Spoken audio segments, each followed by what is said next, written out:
so right now we have Howard, Jim, John Schrock, myself, Ben, and Ian on the call. Raymond Rossi. Okay, And then Dr. Berger just joined. in.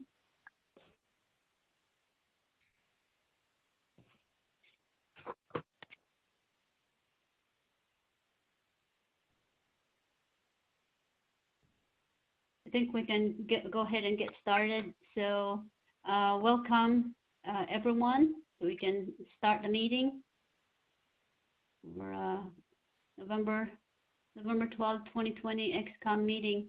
We can go ahead and get started.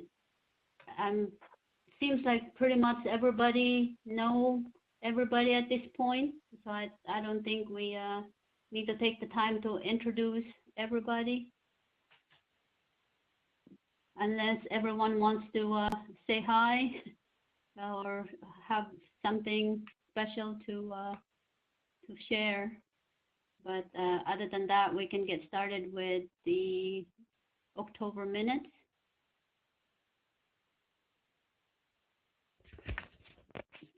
Howard, we can get started with the secretary's report. Okay. As most of you know, these notes are compiled all from my hand notes because we didn't have a recorded WebEx and I didn't have my tape recorder turned on. So if you see something as we're going through here, if you'll tell me what doesn't look right, I will try to get those corrections made before we approve them. So we can go ahead. These are the people that were attending listed up here, and I think I have everybody on there that participated. And then we approved the September minutes down here with some corrections. We had a correction for Bob Olson's computer communication report, bullet point 2 with the word lunar not added in there after virtual. And then the senior member elevation had to be moved from September 24th to September 30th, as recorded under the membership development and section meeting on page 2 and women in engineering on page 3, and that got passed. Moving on down a little bit. Chair's report, we have site, presentation of the project still needs to be completed for several members of the executive committee and other section members. I don't know what Carl, that was what we recorded. Setting up an MOU with different participating organizations and groups. Putting in for another $5,000 for wiring materials and circuit boards associated with the electrical. Ian showed the latest PowerPoint on the site project. Carl provided some comments during that review. Nominating committee is reviewing the nominations received for chair, vice chair, secretary, and treasurer. Carl will be submitting awards for excellence for various positions. Chang Lu, Region R2 West Chair, requested section submittal of a third quarter smart sheet update tomorrow if possible. Moving down to Helen's, reported the following. Helen sent out an e-notice for the Engineers Foundation CPD conference, which one can earn 12.5 CPD hours through the virtual conference. Helen will be sending out an e-notice about the Ohio Legislative Day, a virtual mini program, 2 hours, CPD, free to OSPE, IEEE, and ASCE members. I hope some of you attended that. I think it was a good session. It was today, and we had our legislative representative give that. It was really good. No report from Treasury. Professional Society, Soul Black, Helen held the Joint Society section Virtual Senior Elevation WebEx session on September 30th. A report that Mayor Russ was recently advanced to a senior member. Professional Activities Chair Ben will discuss with John about PACE attending Dr. Berger's virtual presentation in October to the DeVry Online Student Branch, IEEE Columbus Section, and PES. Educational activities, no report. Webmaster, no report. Student activities, Carl reported that site is getting more students from OSU. The students will be working on solid state devices and electrical devices and control systems. Jim Reed, auditor, had no report. Section advisor Robert Walston, Bob reported he had been extremely busy at work, not done any more about the bylaws, but after some discussion, he agreed to do the following. Bob will try to set up a conference call WebEx next week with Ben, Helen, Sol, Carl, Howard, and Region 2 representatives to discuss section bylaws, operating documents, and our operating procedures. Affinity societies, no report in the antennas propagation. Computer and communication, Bob advised he'd sent an email to National Computer Society to get dates for the virtual distinguished lecture program. He's waiting for a response. He advised that the National Communication Society gave him a 1 or 2 day notice on their distinguished lecture program. He said we need a week or two to get information to our section and society. So, good point. Yeah, I agree with that. Control system. Carl advised it will be bringing in youth to help with the PLC programming and various platforms associated with the site project. Electron devices, no report. Solid state circuits. Howard? Yes. Paul Berger here. I thought for my electron devices and photonics, I had conveyed that I was waiting for a treasurer report since March. I still don't know if I've received any monies for ED photonics activities. I don't know what my budget is. I don't know if I can invite speakers. You know, I'm kind of not really clear. And the talk I gave for DeVry was also part of the Electron Device Society activity, because the Electron Device Society funds part of my activity in Columbia. I don't have any. Who did you, I don't have anything in these minutes because I wasn't aware who you requested. Requested from the treasurer? Yeah, from Joshua. Yeah, I've been asking Joshua. I stopped asking, actually. Paul, this is Helen. This is the last meeting, October minutes report. Okay. So we probably can discuss the issue that you have about the treasurers and other things after the minutes review. Oh, okay, no problem. Thanks. All right, thanks. Okay, engineering and medicine biology, no report. Power, energy. Society One, Schwinn reported that PS had a September 24th program. It was on transmission system operation stability. PES will participate in Dr. Berger's presentation with the National Online DeVry students. PES may have another presentation on 1020 by Jared Marker. No report from PS advisor. Signal processing, no report. Young professionals, no report. And Helen may have an event in November on autonomous vehicles. DeVry, no report. Matter of fact, all the schools, no report at all. We still have sitting on the table here, which we tabled the guidelines for Columbus section audits. As of June 11th, it was proposed. That has, and I'm leaving it on the table because we're going to eventually bring it off, I'm sure. We adjourn the meeting at 8:24. And those are the minutes. If somebody saw something that needed to be corrected, if you let me know, I will make the correction. Otherwise, I'd request that we have a motion to approve the minutes. I move to approve the minutes presented by Howard. Okay, Ben, I recognized your voice.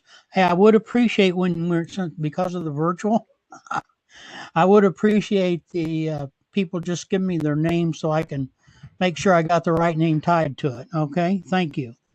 Is there a second? Thanks. This is okay. I didn't hear anything.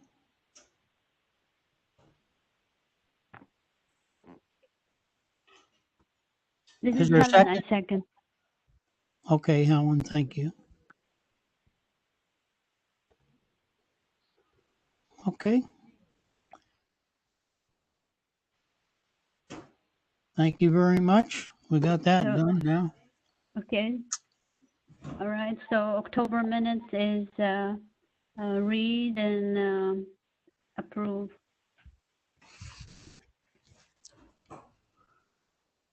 So I guess we can go ahead with the agenda. Yes. Do you have an agenda, Ian?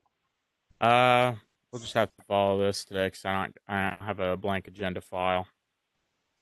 Okay. Okay. Just did the secretary's report, chair report. Carl is not available.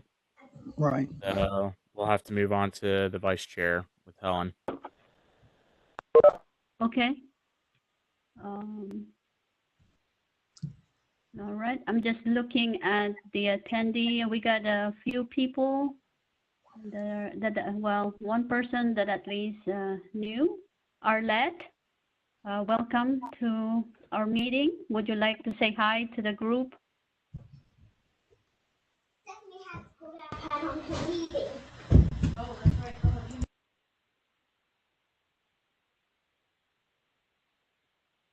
Okay, maybe not. So we can go ahead.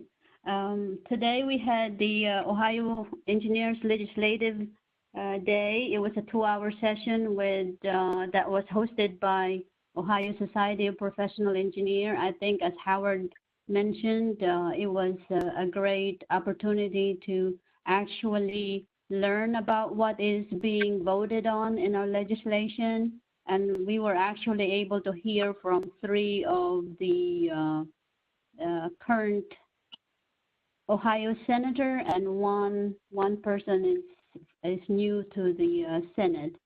So that was an interesting day this morning. There were about 65 attendees, and I think it's about maybe 15 or 20 IEEE members.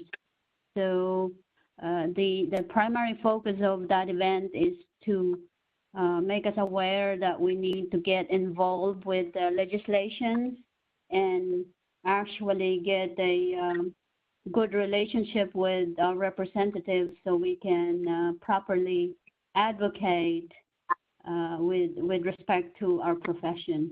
And anything that they are voting on is going to affect us. So if we don't know anything about that, we can't actually tell them, hey, this is not a good idea or a bad idea. And as Howard and I were actually discussing earlier, one of the push that they're trying to do is to change the way licensing is being given, or they actually want to. Well, they're trying to distinguish between occupation and professional licensure.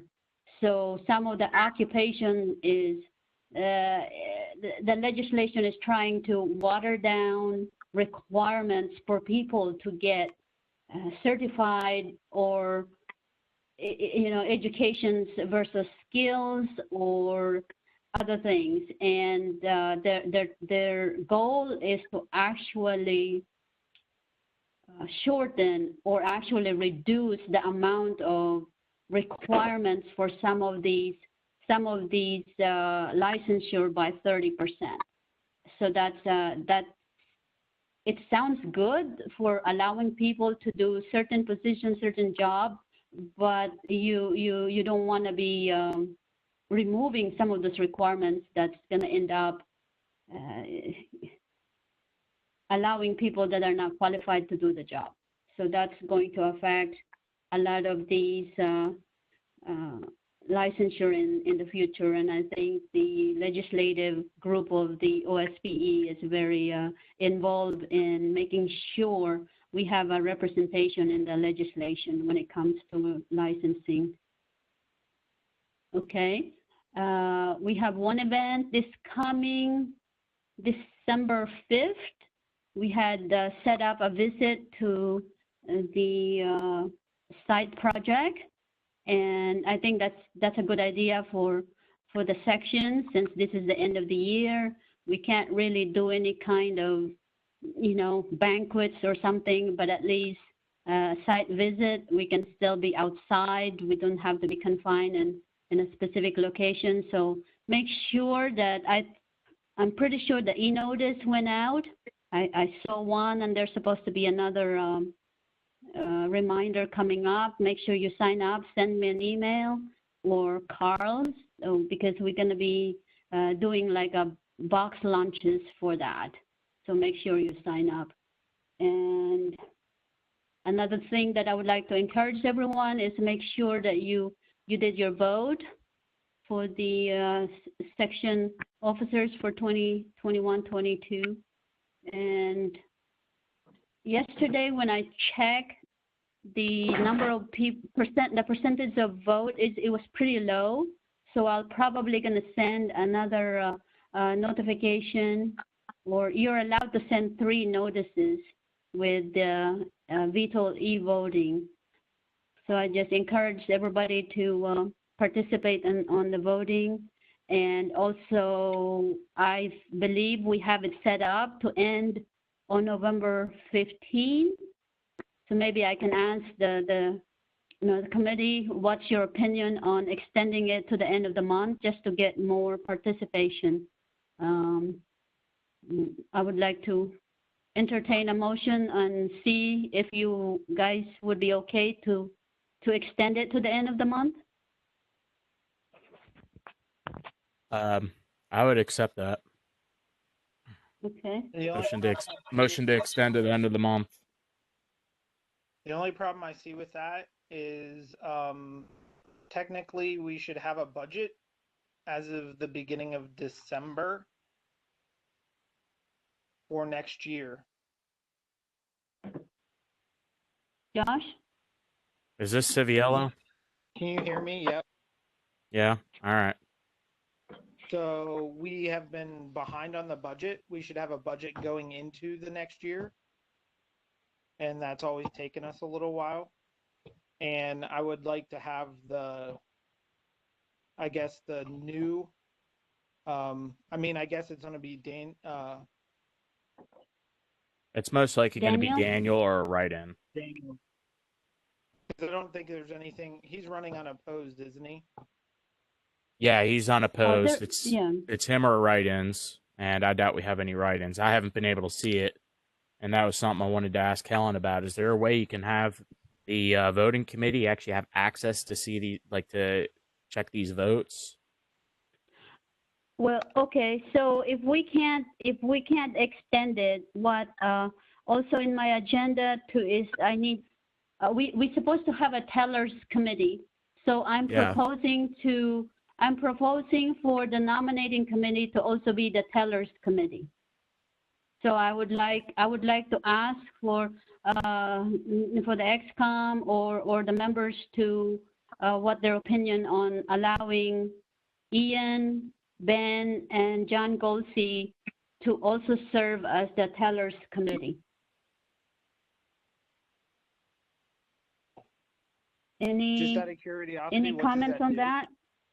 I So the don't have a problem. is supposed to finalize the votes. They're supposed to check the votes, make sure what was the tallies, how many people voted for this position, how many voted for that position. Okay. Yeah. So the tellers committee will look at the vote, and then they will see and get the elected people and present that to the chair, and then the chair will review it, accept it, and then present it to the section. Okay.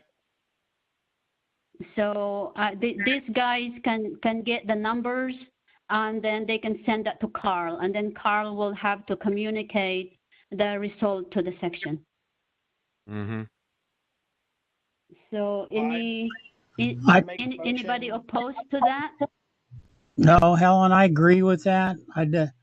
Since Josh is online, has he got a financial report tonight? We need to go back and do that. We haven't gotten to the financial report. That's next. Okay. If I may, I'd like to make a comment. Everything is fine, sounds good. I was really hoping to have some kind of, guideline on our bylaws. Just, today what we have in our bylaws, it's very shallow regarding this whole process. We really wanted to have something, to learn from Region 2 or others, or, to see how we can modify our bylaws. And we have been trying to do this for the past 2 or 3 months. Unfortunately, we haven't been able to do it. I just want to make sure what we are trying to do is in accordance or is in compliance with, I don't know, any rules, any kind of, guidelines that IEEE has.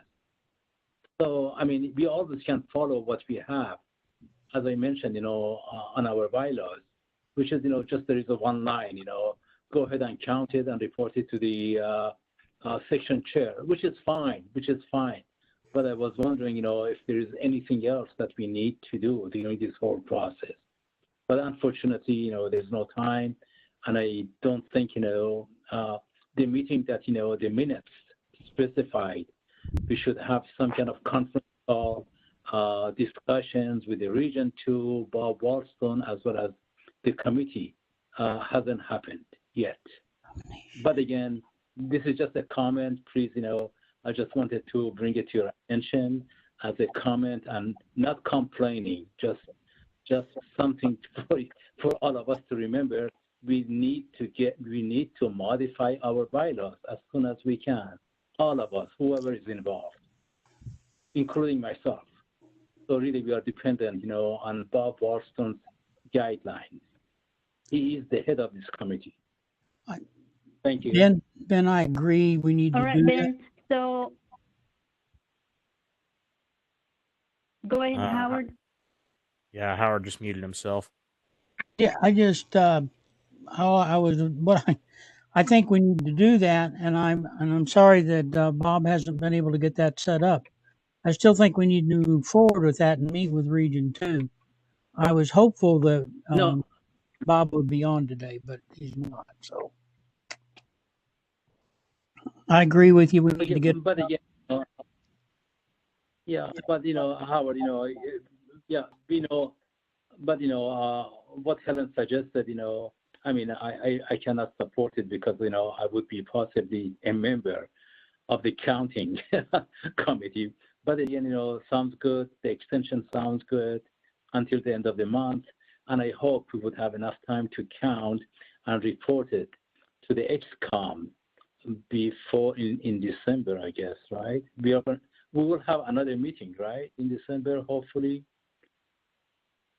We'll most yes, likely we have another, one. We have an ExCom on the second Tuesday, but I also, I'm also take into account what Josh is talking about. Josh, I think the budget is okay as long as we have it completed by January. So as long as the budget is completed by the 15th of January and we can send it out, but also we need to send the report, the report for 2020 to national by the end of this year. They'll be sent. Yeah, I have all of that. My laptop's actually charging. It was all on my laptop right now. Okay. So I have all of the months separated out. Emailing that probably tomorrow. I'm in training, so sort of. So like I've been doing work there on it, so I do have it. But yeah, we can talk about that once we get to the financial report. Okay, so just to be respected of everyone's time, you know, we can table, definitely the bylaws is something that we need to take care of, but in the meantime, to get this year concluded and get some of this action completed, we have to probably follow the operating procedure by the members' geographic area, and I think that's what we have to do at the moment. So my proposal is, I just want to make sure that we can take care of the some of these open issues. So is there an issue of extending it to the voting till the end of the month? And also, is there an issue of allowing the nominating committee to be the tellers committee as well? So I want to put that on a vote. No. You need a motion then, or you made the motion? Is there Yeah, a motion I would like to ask. Okay. I'll make a motion to make the nominating committee the tellers committee. Okay, so Josh. Josh made the motion. Now we need a secondary. I'll second it. All right. Howard Jones. Okay, so that is complete. That's the only thing. How about extending the vote? Do we extend it or not? A motion make to a extend the motion. vote. Okay. Well, that's, the tellers committee could be part of this. So, like, I'll motion to extend the vote. I second it. Ben Miller. Ben seconds. Ian and Ben. Okay, motion carried to extend the vote to November 30th.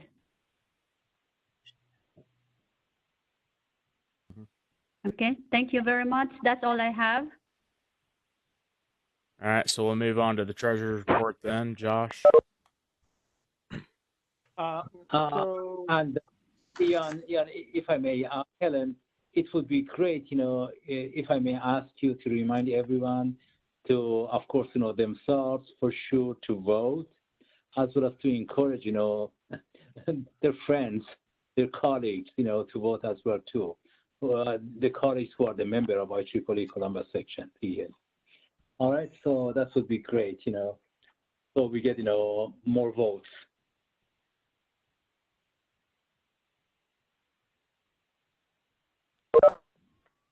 Hello.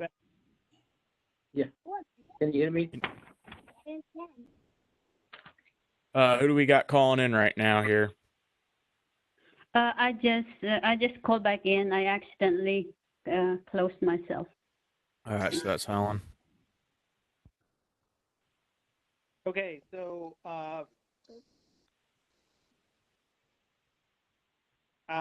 so financial report. I have I think most of the month. I know Daniel's been kind of absent. We were supposed to meet again and kind of get him set up. He has some of the stuff automated, I think, in a spreadsheet. So we're trying to see if we can get the data into the spreadsheet and all that type of stuff. But he just had a kid, so I know that brings a lot of headache and a lot of work. So congratulations to him. I don't know if he's on. So monthly report, I'm cleaning up and finishing up and should be sent out, if not tomorrow, the beginning of next week. Howard, I did get your email today and I will write a check and get that mailed out. I'm out. I'm not here tomorrow. I'm in, like I said, a training that I'm helping put on. So it'll probably be this weekend. We have been getting Concur incoming. So I think Young Professionals was the first. Dr. Burgess is the second, and he actually has another one already. Seems to be working pretty well. I actually saw the Young Professionals already on CBRS.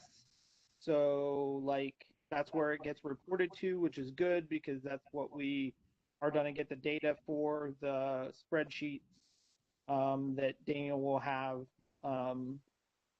Again, I'll get with Daniel probably tomorrow or send out an email to him talking about let's get the budget set up and ready to present in December.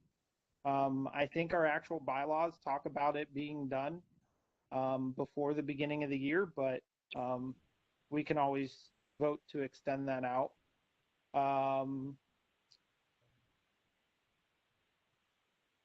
I think we'll hear more about the audit and the external audit from James and Howard.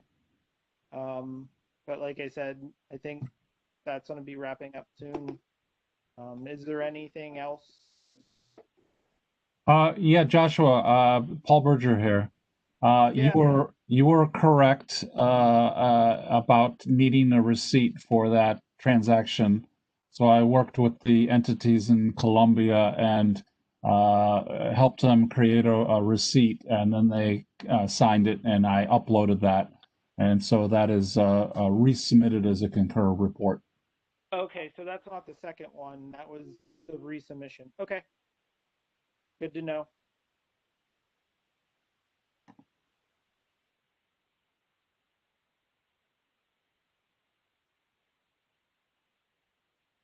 Anything else for the treasurer's report?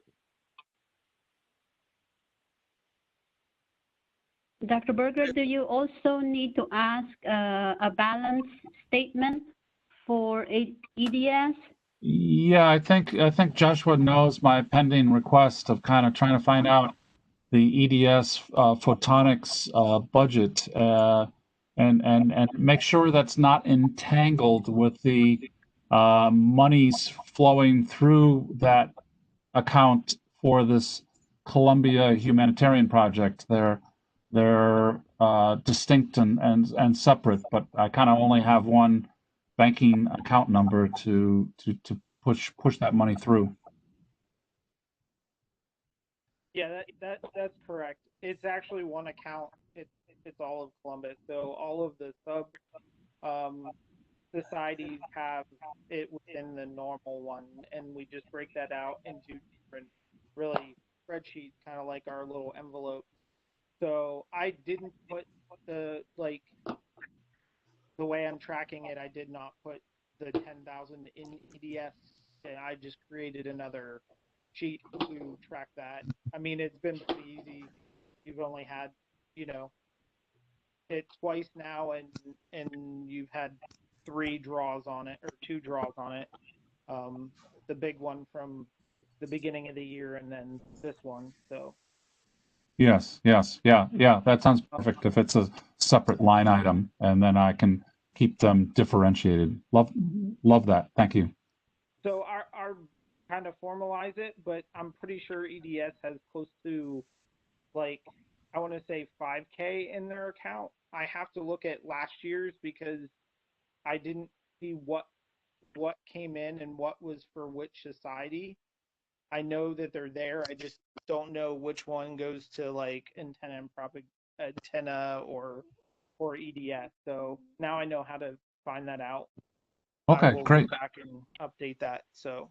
Great, because I'm hosting an international conference in August 2021 on printed flexible electronics, and if I have some extra, that sounds more than I expected. I might be able to assist a little bit in that conference hosting. Cool. That sounds like an interesting conference, actually. I hope so. I want to bring in the medical community and everybody.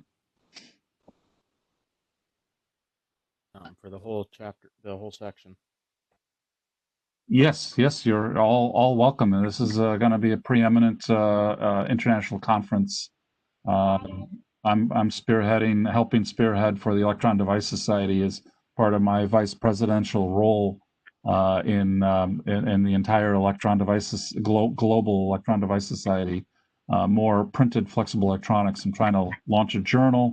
I'm trying to get this new conference. It's only been offered twice, but it was kind of baby steps and so I'm trying to make it a more formal conference to be compatible with the other conferences that EDS offers that are very well run, they're extremely well attended and so forth. So I'm trying to build it out. There are if you are going to run that through like IEEE and have like the society in a sense help do that, there are separate accounts that we can create that are conference accounts that IEEE National likes to do, because there's a lot of money involved usually in running one of these. So they don't want to have to reimburse individuals for large sums of money.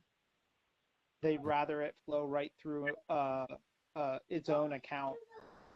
Oh, that's good information to know. I've not picked my financial person on my committee yet, but I was originally thinking I was going to be working directly with the EDS staff people in Piscataway, New Jersey. But I find that they one person left the team and they're kind of overwhelmed right now. So I might have to go outside of them. Yeah, so the National has stuff if you're doing conferences that are set up, because that's one of IEEE's big money things, financial things, is putting on a lot of those conferences and stuff. Yes, I'm exactly. also interested in another way because of my work. Okay. So maybe our in dialogue with you offline on that, but Okay. any other questions for the financial stuff?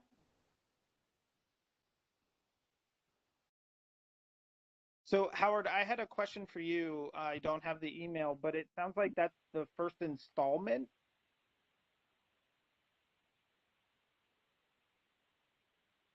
Sorry, what was that? So is that the first installment? So there's going to be more to come for the audit? Oh, yes. There's a lot Okay. more. Matter of fact, I really need to talk with you. We've got a lot of checks with no receipts, and they've asked where are the receipts for them, and we got a lot of receipts that aren't tied to anything. Well, I no, have they're to all really, tied to I something. really need to sit down. I really should sit down with you, and we need to walk through some of the stuff. Some of the items I believe that would not necessarily have to have a receipt is ones where we pass in our minutes to pay for something. That we brought it up, executive committee, everybody voted on it, said yes, and you wrote a check. And I think I just got to go back. I was going to look in the minutes and see if I can find some of those. But there's a lot of them that don't have receipts, and and one of the big ones is the Maker X. There's not any receipts tied to Maker X. Oh yeah, they're all there. They're where? But yeah, we need to talk. I'll show you and help you understand how that all works and how that's all You tied together. sent all the stuff to Ottinger, was my understanding. Yeah, I just don't know. I don't know how they're seeing it. And a lot of it's in that spreadsheet. So there's links in that spreadsheet to all the Google Drive stuff. So there might be a need to sit down, and I don't know how much of that is connected that they're seeing, and maybe that's the problem, is the connection's not there. I think I gave them the whole folder, but I don't know that that folder is tied to anything other than the form. The like when you do the form online, obviously it's going to be different now because it goes through Concur. But if you do the form online, you attach your things, and that all goes into that Google Drive. So I don't know if they just look at the file that it's attached to anything.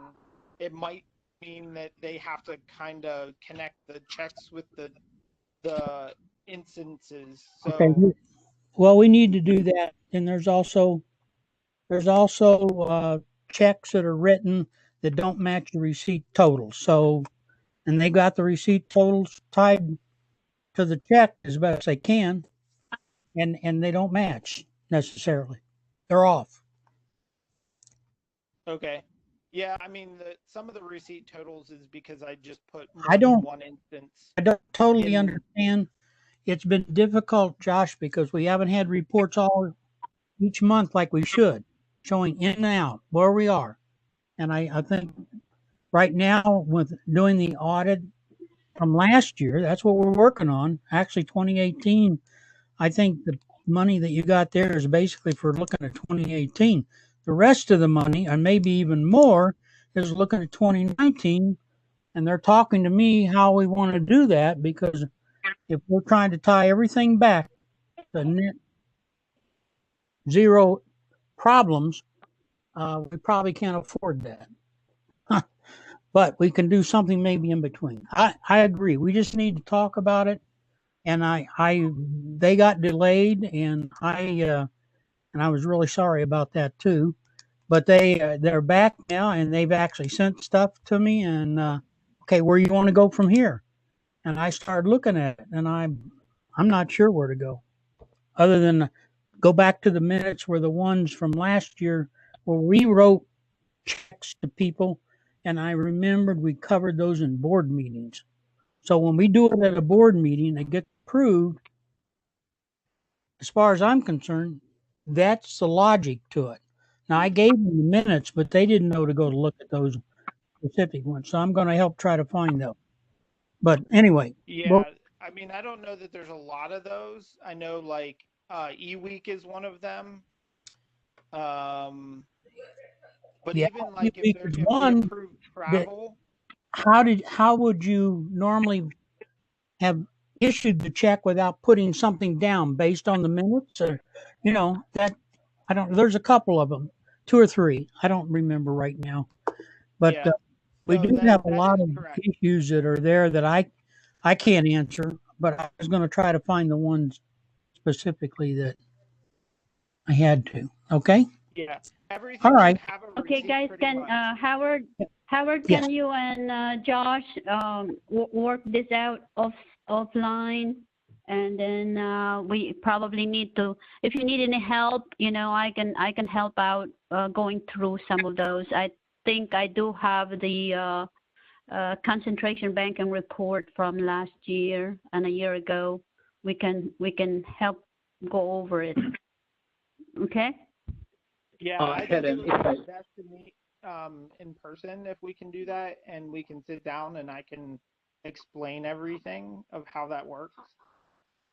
Helen, Helen, Helen, Yes, yeah, that would be good, Josh. I mean, we can find location where we can do, social distancing, but still, it's a lot easy to have a kind of face-to-face meeting.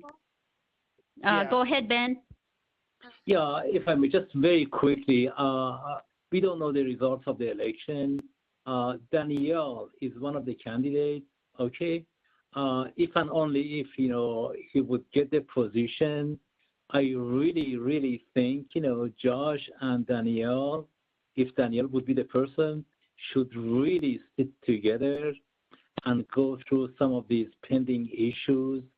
Some of the conversation, have been conducted in the past as well as tonight.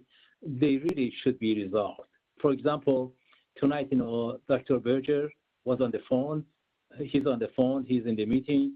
He has some concerns, or he needed to have some guidelines and some solutions, and some guidelines are coming, from Josh. I just want to make sure, everything would go very smoothly next year, if and only if Josh wouldn't be with us. So it's very, very important. Of course, you, Helen, Josh, as well as Danielle, possibly Danielle, if he's the one, would get together in December for sure. It's very, very important. Otherwise, Howard as well as others would have lots of issues. Thank you. Yes, Ben. I mean, like I said, I've been meeting with Daniel. We're trying to create a system that all of the problems that we have now or issues or things. Obviously, the Concur banking system is going to take a lot of work away from the treasurer of only having to approve stuff, not having to physically write checks and mail checks and do all of that type of stuff. I think I had, especially around the start of COVID, 3 checks that had gone missing in the mail, one of them being a Maker X check. So it's some of this stuff is, I mean, not foreseeable in the long run. Another check, the person moved and it was sent, but she never got it. So like those things I can't, I mean, they were written, they were done. I mean, so yeah, I think it's just also too knowing the rules and regulations of and maybe that's something Daniel and I can work on again of coming up with some simple stuff of that we can present to the district of what it means and what we need and how we need it.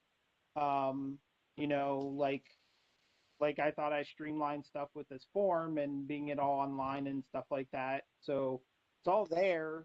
I'm pretty open and transparent. I've given pretty much everybody that's asked for access to our Google Drive and that has all the information in it. It's it's all there. So it's just I don't know. Yes. Yeah. So we really thank you very, very much for all your help. We appreciate it. Helen, all yours. Thank you. Helen, I just have one quick announcement. Yes. Carl sends his regrets. He's in the emergency room with his daughter. She has an emergency appendectomy. Oh. That's why he's not here. Yeah, I think he sent a message earlier that he had an emergency. So hope everything goes well with that. He says everything's going to be okay. That's what he's disposed. That's good. Okay, thank you. All right. I guess we'll move on to the professional societies then. Membership and development. Sol Black isn't available, so professional activities chair Ben Maribon, you want to go ahead?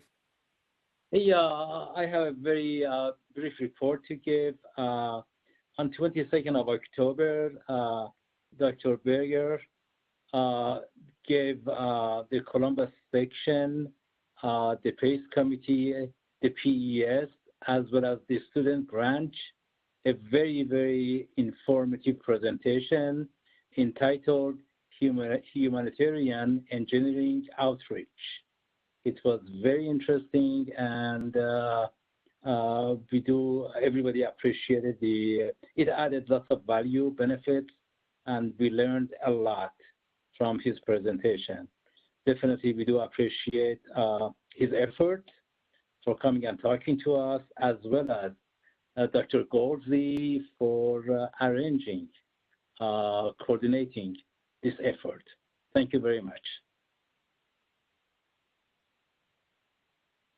That's all I have. Speaking of the presentation, if you missed it, you can find it on YouTube. So look for Ian Oberdorf on YouTube, and it's one of the videos. Thank you, Jan. Yes. Moving on, the educational activities chair, Josh. I haven't done a whole lot with it. I'm not even sure where Maker X is anymore. I am interested in bringing this up to the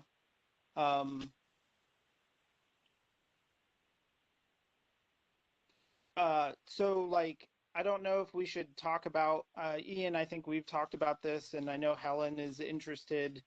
One, I would kind of like to make a motion to add Ian as a co-chair.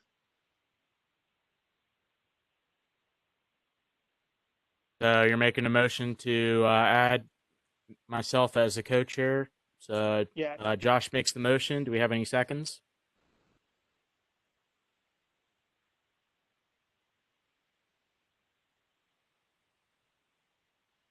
I second it. This is Helen. All right, so Helen seconds. So you now have Ian Oberdorf as co-chair for the student activities, or I'm sorry, educational activities. So the My other thing apologies. that, The educational, we are not related to the students, right? Is it part of the section, right? The educational activities chair is the they kind of, I think they do students and Josh. You want to kind of sum that up more? so that was, Ben, you kind of helped me lead right into my next thing of figuring out if we want, so the National has an education board, and that encompasses pre-college and college students. So it houses a big group of stuff under their education board of different sections, like I said, the college student setup is in there, and also the pre-college. So all your high school STEM, all of that stuff is encompassed in there. So, I mean, we obviously have a college student piece. So I'm not sure that we don't want to make this kind of more the STEM or pre-college education, high school, middle school, those types of things, because the education is kind of ambiguous. Well, I was planning to actually work with this role because I do have like plans laid out to actually do like STEM camps and stuff through IEEE. So I was actually planning to actually launch like next for 2021, And, the summer of and you have to watch 2021. because, like I said, there is an education board, and I have been, I almost served on it. I just didn't have the ability or time or effort to put on it for Mm-hmm. national. They have a whole STEM branch, and they put on their own stuff and all that type of stuff. They have Try Engineering is their big website, Mm-hmm. and they also have, we have no Try Engineering in Ohio, certified people. Um, we also don't have, so the other thing they do through a connected system, so it's all kind of remote most of the time. And before COVID, they were asking them to, try to make it a point to show up to the school, but having corporations actually, engineers within corporations sponsor a school STEM program and stuff and help them learn Josh, engineering. If I may, I'm just wondering, just quickly, we don't have time, whether IEEE MGA, the operational guide, has anything, is there anything in the operational guide about, how it has to be performed or processed or reviewed? I'm just, I'm sorry, I'm not familiar with it. Maybe others are, So this is something new to us, or at least to me. I just want to make sure we are following the operational guide, if there is anything in operational guide about this. That's all. The only thing, that's why I said I think it almost should be renamed the STEM education, is because that's what I think the EAB, the educational board, really has the pre-college or the pre-college education under is STEM education. Well, Does that's that fine, answer your but question? Yeah, it really does. It seems to me there's some, not everybody knows about, the functionality of this, and we are proceeding. Maybe it's okay. I don't know, but I like to hear. Hello, Ben. Yes. I think in the past, this sex society has been around in the past that actually try to handle all of the activities that we have related to education, whether it is pre-college or high school. And in the past few years, this has been involved with STEM activities. Yes. For Maker X, for example, for the last few years, but we also keep in mind that we do have funding that is given by our industry support, like AP, that is specific to be used for educational activities, educational purposes, STEM outreach and stuff like that. So I think having Josh and Ian work on these aspects would be good, because at least we can utilize those money. If we don't utilize those money, then our sponsor is not going to give us anything in the future if we can't show that we actually use it for good purpose. So I think the education activities should handle that incentives. It's great. Congratulations to Josh and Ian. Thank you. Well, I got ideas. I actually design a lot of STEM stuff myself, so that's kind of a big benefit. I've got a lot of labs designed and stuff that kind of introduces programming and engineering to kids. So. Okay, so we may have to do a separate probably meeting for that. Yeah. Okay. I guess Agreed. at this point, might as well move on. Josh, were you about to say something? I think I saw you unmuted. No, I was just agreeing that can be taken offline and we can continue that conversation. All right. I was going to agree to take it offline and put something together what you're trying to do. That's fine. Mm-hmm. Molly. Yep. All right. So moving on to the webmasters then. Nothing new really to report except for there is a link that I added to the web page, which is to support the Special Olympics, and that's actually because I am a member of that. So IEEE is a great source to support at the Special Olympics, and if they understand how big the Special Olympics are, then probably you guys might drop a dime. But the thing's called the Polar Plunge, and it is going to be taking place next year. And I need to get this dog off my face. But yeah. So I just add that link temporarily. It's going to come back off in January. I am planning to also probably upgrade the website here soon, change the look completely. When exactly, I am not sure of. And that's it for the website. Okay, thank you, So, Ian. I think Sol and Carl is not here. We have Jim. Ian, one suggestion on the web. Can you make a link, a hard link to Concur? Ooh, actually, that's a good idea. I will need to figure out where that site, like the exact site link.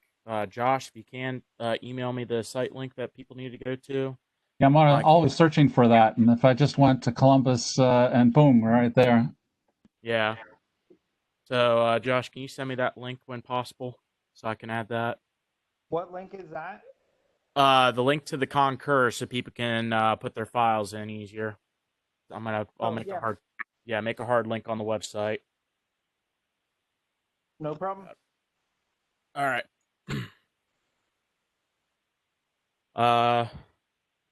So we already said student activities not available. So, Jim, you want to go on with the audit report?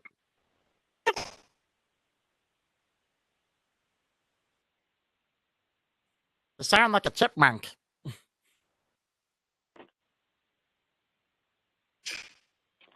You still sound like a chipmunk. You're playing too fast.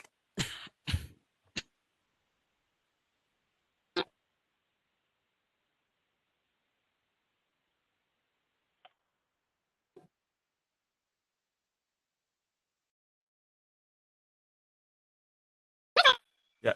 Something's up with your microphone right now. You sound like a chipmunk. It's a bad processing speed, or else you're not wired right. I love when microphones mess up.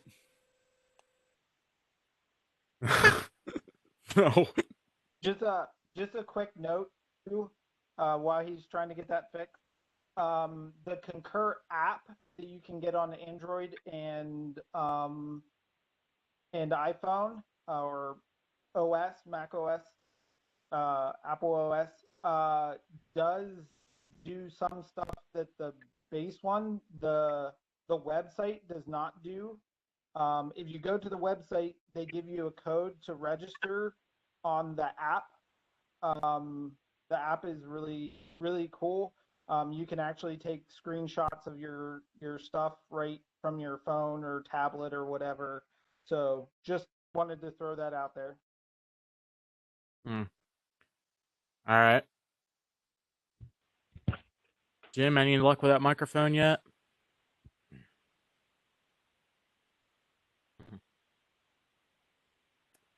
Yeah, it's pretty funny when the microphones mess up. That's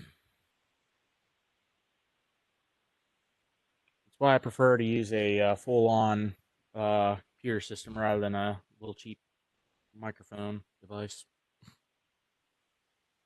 Okay, I think Jim is having some technical problems, so we can just move on. Yeah, he's gonna have to figure out what's up with his mic later. All right, so for now, we'll put him on hold, and we'll move on to the section advisor, Rob, who is not available. Okay, so probably with that, because Ben has brought a very big concern about the bylaws, so I will take that as an action item, Ben. I will send a meeting notice to Bob this week, and hopefully we can meet next week. You know, this year is getting ready to a close with Thanksgiving and Christmas coming up, so it would be good if we can get that out of the way. So hopefully he'll be able to meet with us sometime next week. So I will take that as an action item to send a meeting. And it would be good, Helen, if you would.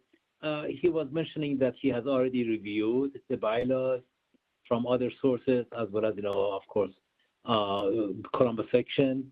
It would be nice before our meeting if he has done anything, and if he has it, readily available, to send us a copy for review too, so that the meeting would be a lot more effective. Okay. In case, because he was mentioning he has done lots of work already, so I'm sure he did. And if you have the opportunity to review it before our meeting, it would be great. Thank you.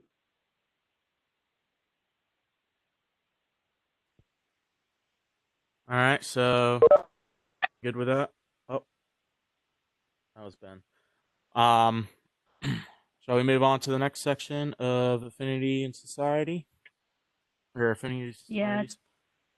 All right, I think Dr. Bringer did not have any updates. Okay.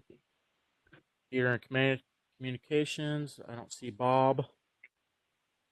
Control systems, that's Carl. He's not available. Electron devices and photonics, Dr. Berger. You have anything to report?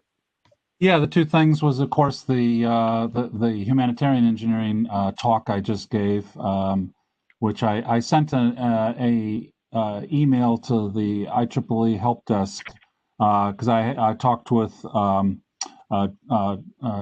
Golsey about adding the ED photonics joint chapter as an additional supporter of that talk. I guess I had neglected to insert myself there because, you know, EDS Global, EDS, you know, the main EDS society supports, financially supports those activities in Colombia. So I really thought that their name should be represented. So John Golsey agreed that when the L31 report gets filed, it also maps on to the ED Photonics joint chapter here in Columbus. But I've not received a response back from the help desk.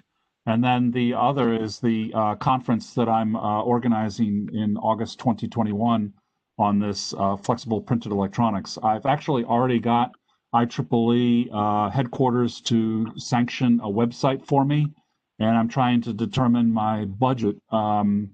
It's somewhere between 150,000 to 250,000, I think. We're going to be down at the convention center is the intention. I've got a high grade hotel at the Hilton across the street and a low grade in the Red Roof Inn for the maybe for the students.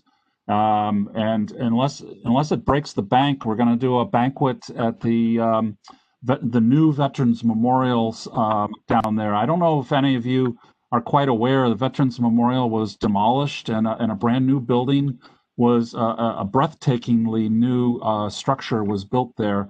It's won some architectural awards. It spirals upward, and then on the rooftop is a grassy overlook across to the skyline of Columbus. And so I'm going to have an open bar up there. I've already got a organization that's going to pay for that open bar, and that's going to be just before the banquet.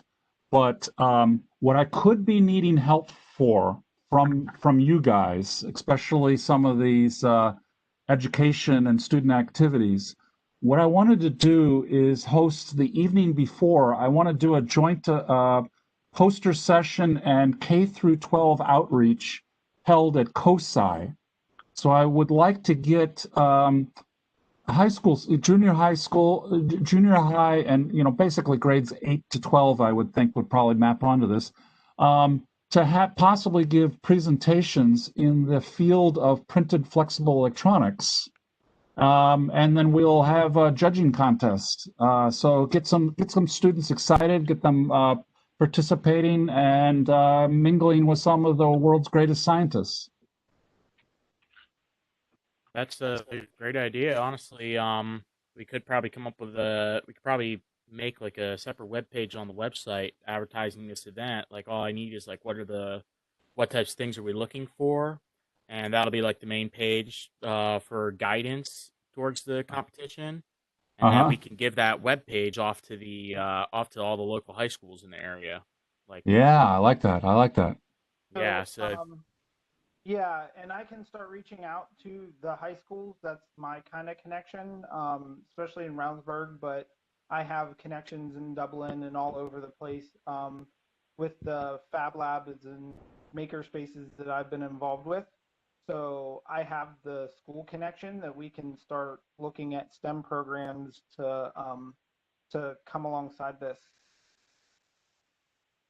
Beautiful, because I was dreaming big, but I wasn't quite sure how I was going to pull this off. Boy, this really sounds synergistic. I would say COSI is a great space. It can just get expensive because you might be able to talk with them, but like with MakerX and stuff, we talked with them a lot because they were going to do their own kind of maker or education science event that was massive. I don't know how that went off. I didn't hear much about it, but I know that it was kind of, we found out it was kind of hard to work with them sometimes. Oh, I've been having a dialogue with them, and they gave both Veterans and COSI gave me an a la carte pricing menu, so I can make it as embellished or as minimal as necessary. But I'm also trying to work with EDS in Piscataway, New Jersey, the main headquarters, for what my overall budget is, because I'm afraid I've got big eyes and I'm trying to do too much. And I'm trying to get some sanity check from them of what I can and cannot do.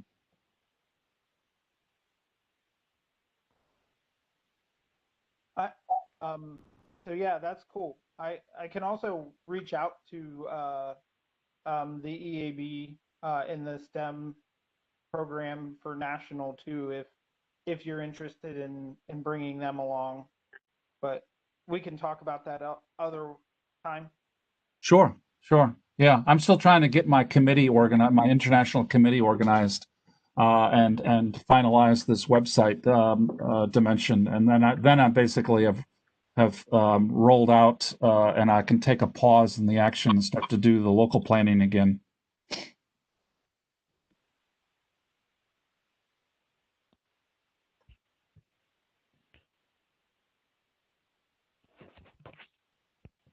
So that's all from my side. All right. So moving on. Solid state circuits and circuit systems, CAS joint societies. Rami Tanaway is not here. Next up we have engineering and medicine. Nashir Kasha is not here. I don't even know if I'm saying that right, but we are lucky because I saw Zwin pop in pretty late. So Zwin, you want to bring anything up on the Power and Energy Society? Yes, Ian, can you hear me? I hear you. Okay, great. Yeah, sorry for being late. So some updates about our society is we had a seminar on October 27th, presented by Jared Marker. I know most of you should know him, but Jared presented the transmission planning fundamentals from a PJM regional transmission operator perspective, which is a very traditional topic for power systems. So he presented very well, and we had like 40 attendees in that webinar. That webinar was on October 27th. And then we also sent out the request for award, for PES award this year. So as you know, every year we try to get some award nominations. We also accept self-nomination for outstanding engineer, outstanding young engineer, and outstanding volunteer for IEEE PS Columbus chapter. So hopefully we can receive some nominations from our colleagues, and then we can issue the award to those winners. The other thing we are planning here is we are trying to organize the workshop. As some of you may know, we had a workshop last December. The topic is the interconnection of the renewables and energy storage to electric grid. So we try to have the second, this same workshop held virtually online this year on December as well. So the tentative date, the date for this workshop will be December 4th, and it will be between 3 and 6:30 p.m. on December 4th, which is Friday. And we are still organizing the speakers, but now we have already successfully invited Mr. Nick Akins, who is our CEO of AEP. Nick is going to give the opening speech in that workshop. And I also invited IEEE Power and Energy Society Chair, President-elect, Dr. Jessica Bian from PES Society, and she's going to be another keynote speaker. So then we will have another like 6 speakers from universities and industry. So that's kind of the agenda. And I'm trying to set up the WebEx event for that whole workshop. So that will be on December 4th. So with that, I think that is going to be a good event to wrap up all the events we have this year for PS. So maybe we need some of you, maybe Ian, to help me to post that workshop online and those kind of things. So yeah, I think that's all we have for PS. And by the way, we also kind of discussed the transition for PS officers. Since starting January 1st, Prakash, who currently is our vice chair for PS, is going to be promoted as chair, and Austin Goins, who is now currently our secretary, is going to be promoted as vice chair. And Daniel will still hold our charter. I know Daniel will most likely become the Columbus section charter maybe next year, but he will still hold our PS charter as well. So we are going to hire a new volunteer to become our secretary. So that will be started on January 1st. So yeah, that's all the update with the PES. Thanks. All right. So moving on. Hold on. Where am I looking here? Okay. So the PES advisor, Richard Smelker, is not here at the moment. Kyrie Young Lee is not here for signal processing. Young Professionals Chair, Colleen, is not here. We do have Helen Winfrey for the Women in Engineering. Helen? Yeah, I was actually talking to Colleen and have like maybe a joint event with her and the young professional, or even for the section that, you know, I'm not sure if some of you guys been to the zoo for the zoo lights, but that's always an interesting way of the way they do all the lights, the LED lights, and I'm trying to work with the people there to see if they can give us some kind of feedback on the way they control those I actually know the whole background. displays. Yeah, so that would I know be exactly how it works, actually. Yeah, but it's still a nice, maybe it's an event that you can go and you can keep, you know, social distancing and still be a good event. So I'm working on that for maybe November or December. I actually have connection with the light show that takes place in Lancaster. In fact, I've been trying to get hold of the guy again because he was supposed to kind of work with me to have me like reproduce the entire show. It's a really nice, interesting tool.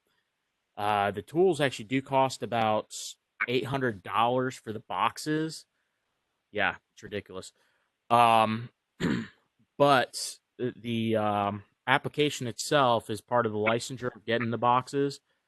Man, it'd be kind of interesting to actually really kind of have our own little box and like let people actually make their own little show somehow. I mean, yeah, that's like any.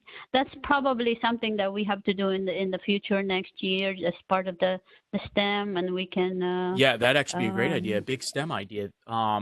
Yeah. That was actually a big dream of mine for like the STEM school I was planning to work with, was actually making like the automated drones and stuff. Like the idea is making the drone, like the kids will build the whole drone and then like we present them during this big show. Otherwise, if we could find like some select location and had it themed like with IEEE and had different sections dedicated to like different schools, it would be a pretty interesting performance because each school has their own aspect to like whatever song is playing. We just have to the list of songs that will be getting presented. So and yeah. I'm sorry to interrupt, but we can really take this offline. But yeah, just letting you know too that there's so much. Like I've met with STEM and all this stuff. There's so much curriculum out there. Like it overwhelms to some extent the schools. So we have to really look at like how that plays out and stuff. Yeah, I know. And stuff like that. So especially with COVID, because most people aren't in person. Reynoldsburg just announced that they're all going back virtually. Yeah. A lot of schools are doing that right now. We'll take that offside. Yeah, it'll be something. See if let's say Jim. What else do we have in the agenda, Ian? Next up in the agenda, we have the student branches. John Golsey isn't available, but I'm sure his report would match up with Berger's. For Ohio University, Daniel Alwine is not available. Ohio State, I can't even say his name, is not available. Ohio State University graduate students, we have Dr. Berger here. So, Dr. Berger. Graduate students finally completed all their registrations to the Ohio Student Union. Every time there's an officer turnover, they have training for the president, training for the treasurer. They have to update their constitution. They have to create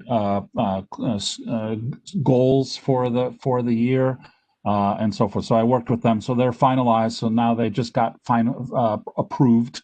But I've been playing phone tag with them to try and get a meeting with the quorum of the officers to really kind of set what they're doing this year. I think they were doing a social event associated with Halloween.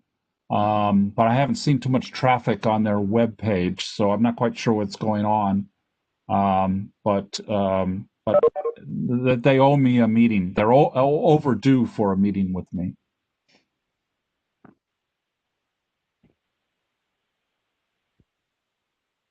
Okay, thank you.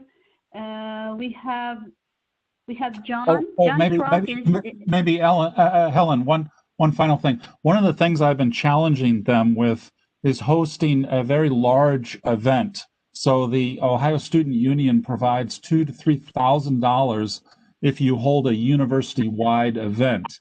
And I was challenging them as something like a smart city or 5G or some kind of like overarching theme that we see in, say, an IEEE Spectrum magazine that touches all the different IEEE disciplines, but would also be of very keen interest to the regular students, and maybe even have legal ramifications and financial ramifications, or net zero metering, or there's like lots of different topics and so on. So I've been kind of brainstorming and trying to push them to maybe host a university-wide event. Yeah, that would be good because, Ohio State is very generous in providing funding anyway. Yeah. Yeah. Okay, thank you. So, Jim, is your audio working?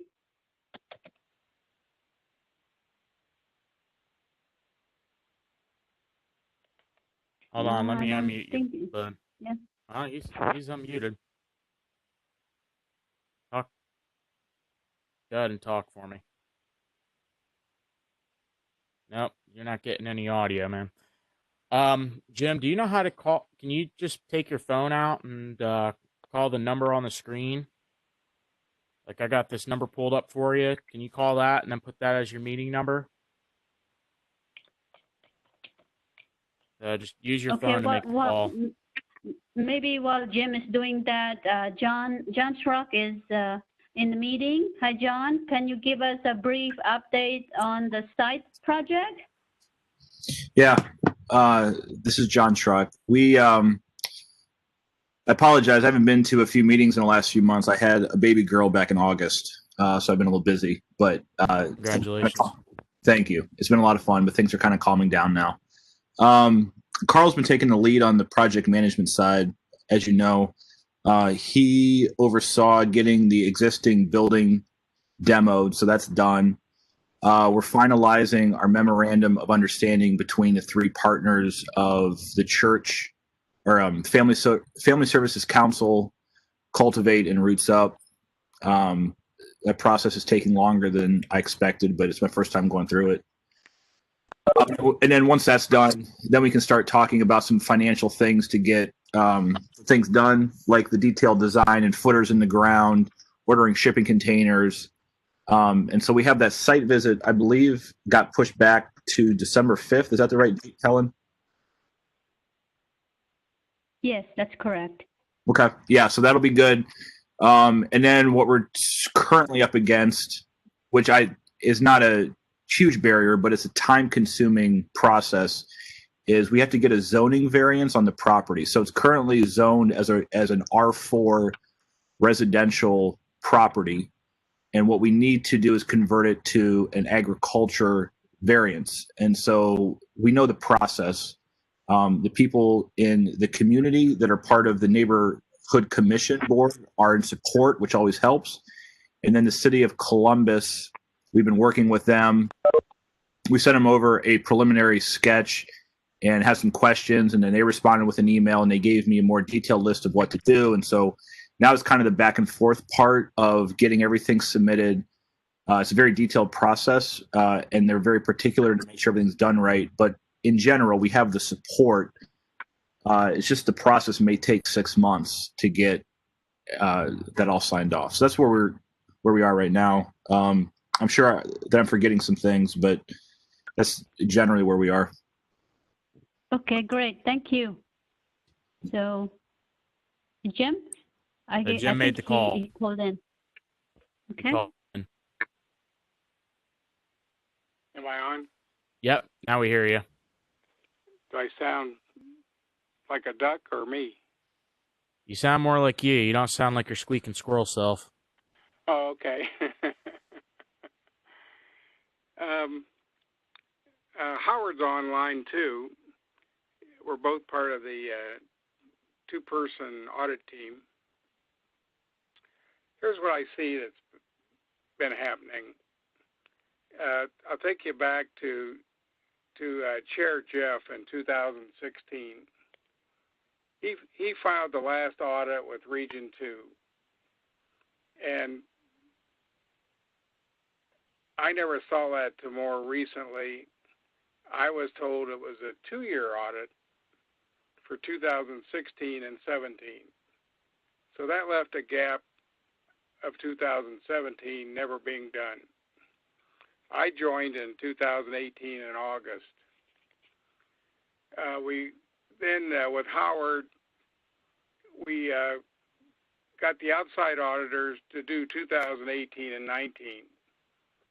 Now they're telling us it's so complicated, they may want more money or time or both. The next problem is this year is a mixed year with the concur coming in at the end of the year. That audit would be due next February, which is just a few months out, really. So we've really got 4 years of outstanding audits that are in some condition but not completed. Any comments?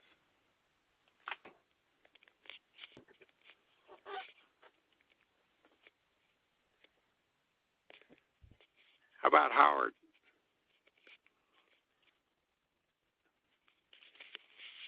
Howard has left. No, I didn't leave. So I didn't leave. Howard, I'm still here. I saw some of your comments. I'm not sure.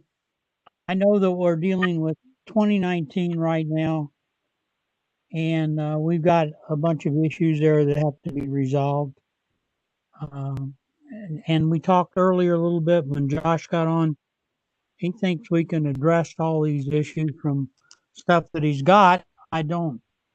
We have a lot of checks with no receipts. We have others that we passed at board meetings, at executive committee meetings, where we approve funds, which I think cover the ones, some of them. And then we have a whole bunch of receipts that are loose, that are not tied to anything. But they've got them, Ottinger's got them, and they don't know not sure what we want to do with them. So I've already made a comment. We're going to try to meet with Josh and are going to try to get together a little bit, see if we can get some of the problems worked out or get something together. Ottinger's written a letter to us wanting us to decide what we want to do because they said with the mixture, it's probably going to cost more money. So, as like you said. So at this point, I don't have any suggestion other than try to clean up some of the things that I find that we got. Some checks have receipts with the checks, but the checks don't add up to the same thing as the receipts. So checks were written different than what the receipts show. And some are under and some are over. So I don't have an answer for that really. But they've identified them, and what do you want to do now? I'm not. Now, Jim, what do you want to do since some are over and some are under? Any comment? Well, we need to at least get some of this material under control. The way these are supposed to proceed, the 2016 ending balance would become the 2017 beginning balance, et cetera, for the other years I mentioned. My problem is I don't see any consistency.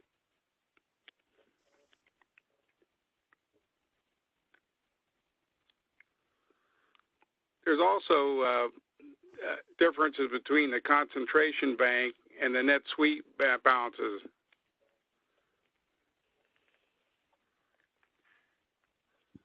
Everybody's quiet. Yeah, but that's kind of weird because the concentration banking actually supposed to do the balance sheet. And every year when the treasurer sent the report and they pull the file and do the report, and then they send a message that yes, this is your balance and everything check. And when we do that, and then of course they gave us, credit for sending it back. So it might be that we just have to work a little extra now that we have some guidelines from this audit firm. We could do a little bit more diligence and clean up on dealing with the input of, the incoming and outgoing. But it's like Howard said, it needs to really match what is written and what is actually get a receipt out. But hopefully with a concur, that's a little more structure process where actually the receipt is tied into the specific accounting or invoices, whatever. So hopefully, but I think maybe, I don't know, Howard, that's my opinion, is maybe we can't keep this with these audit people, and maybe we just have to take extra time, the section itself, to clean it up. No, I agree. I don't want to do a whole lot of that, but I kind of like the idea of getting fairly detailed audit, and we've got a lot of questions out there right now. And they're saying, well, what do you want to do? You tell us what you want to do, and we'll do it. They also suggested maybe we want to look at some of it ourselves, and that's what I started doing when I got the information. I started looking, and that's when I saw, well, maybe two or three of the checks might be tied into with things that we approved at the meeting. But Josh says the others where there's no backup on it right now. He says he's got receipts for those. Well, those should have gone forward with the checks that were written so that they could look at them. But maybe in the form it was in, they couldn't see it, or I didn't see it. I didn't know where to look. So anyway, we should try. Okay, so Josh is gonna try to make a meeting, I guess, with Daniel, if he's available, and that would be good. That way Daniel is already aware of the system anyway, because they have been working since this summer. Maybe you can, from that standpoint. Josh feels he has the information that appears to be missing, and then a lot of the receipts. I don't know what all those receipts that we got that aren't tied to anything. They came in, all receipts. They're looking at them, and they add up to money, but they're not tied to anything. Did we write a check for them or not? And there's some checks missing, which Josh says, I think we had to redo one or a couple of them. I don't remember right now. And one, somebody never got it. Well, I assumed that he voided the check then, or he canceled the check. I don't know. You have to do that, or otherwise it's out there loose. So anyway, I wanted to talk with him about it. I didn't do it. We did get a little bill from Ottinger, And I think that basically took the stuff and actually did a review of 2018 and then started to do the other. And I sent that to him and he said he'll pay that. It's a partial bill and we'll get that. But I haven't had time to go through all the stuff that they have to go back and look at the minutes. I've also have a lot of other things going on in my life right now. Anyway, we'll try to get that. I had told them we definitely wanted the audit done by the end of the year, and we're already in November, and they delayed part of that. That is not our fault. They got extra tax stuff they had to work on, and they put it aside. Then they worked on it, and now they've given it back to us.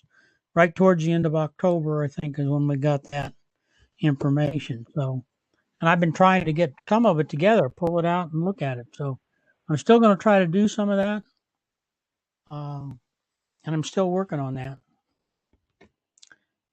That's all I have to say. I don't. Okay. Maybe Jim's got some other ideas. Jim, do you have anything else? It's fine on all that. There's also what I call the big ticket items. Going forward, if the item's in this section and it's over $5,000 or less than $10,000, that's supposed to require an ExCom meeting for approval. If it's over $10,000, it's supposed to be sent up to Region 2 for a follow-up.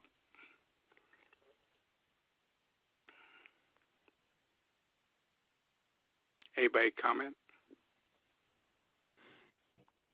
That's I think that's for the section. That's for the section spending. But in case that we're actually only transitioning money, like for example, for some of this humanitarian account, like Dr. Berger, and that money comes into the section as a channel, and then that can go out. We have no control over that money, so it has to go into the section because we are the parent section, but that has a specific code on it, and that's where we don't have to worry about that. So the actual spending that comes out of the budget of the section, you are right, that has to be agreed upon unless it was actually voted by the committee to spend the money. Like for example, for the funding that we have to do for the Maker X, that's been voted that's what we have to allocate for that event. Okay, agree with all that. Multi-year things like Maker X, I think is 2-year appropriation. They want an annual reconciliation at the end of the first year of the appropriation.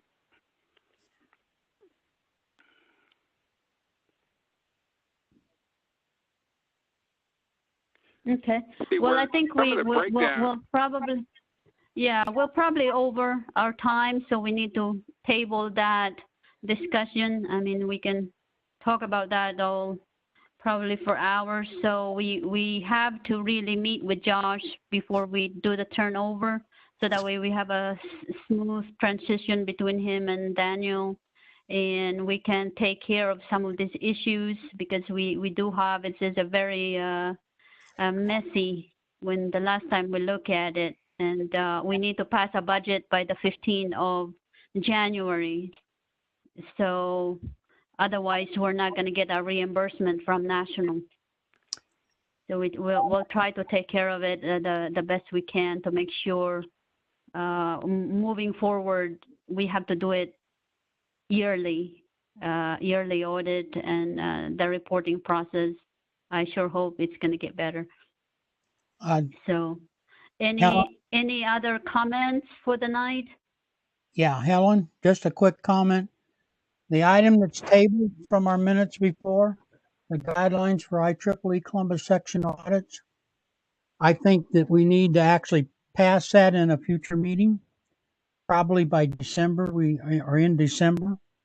We should try to do that because there's a lot of the stuff in there is what we're talking about, what Jim's talking about, to make sure that we get it right.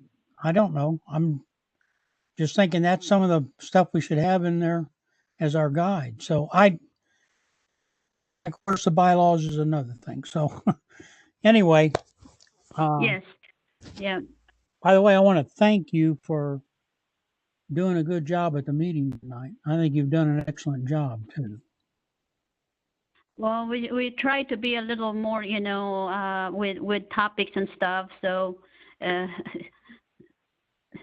IEEE has these guidelines about following the Roberts rule and meeting, but sometimes it just doesn't work when we have a lot of issue to discuss. So, but we have to be respectful of everyone's time. I know everyone's busy and a lot of things going on between work. And we were discussing today that now that we're working from home, we're actually seems to be working more time than before. It's like it's the office is unlimited hours. I'm actually getting ready to do another call with the China colleagues, so that would last till probably 10 o'clock tonight. So, all right. Anything else from anybody? We can have a motion to adjourn. Any new business? Anything? New business? All right, so we have a motion to adjourn. A second. All right. We'll just say I made the motion to adjourn. Ian, And we'll second. who made the motion and then? I made the motion. John seconded. Oh, okay. Thank you. All right. All right. Thank you, everyone. Have a good night and weekend. And we'll see you. Just one quick question for Ian. Did you record this so Carl can hear later? Yeah, it's recorded. I'm gonna send it to him when it finishes. I also have to send on the sorry. I gotta send Howard the copy as well. Okay. Thank you. Yep. All right. Good night, everyone. Thanks, Alan. Good night.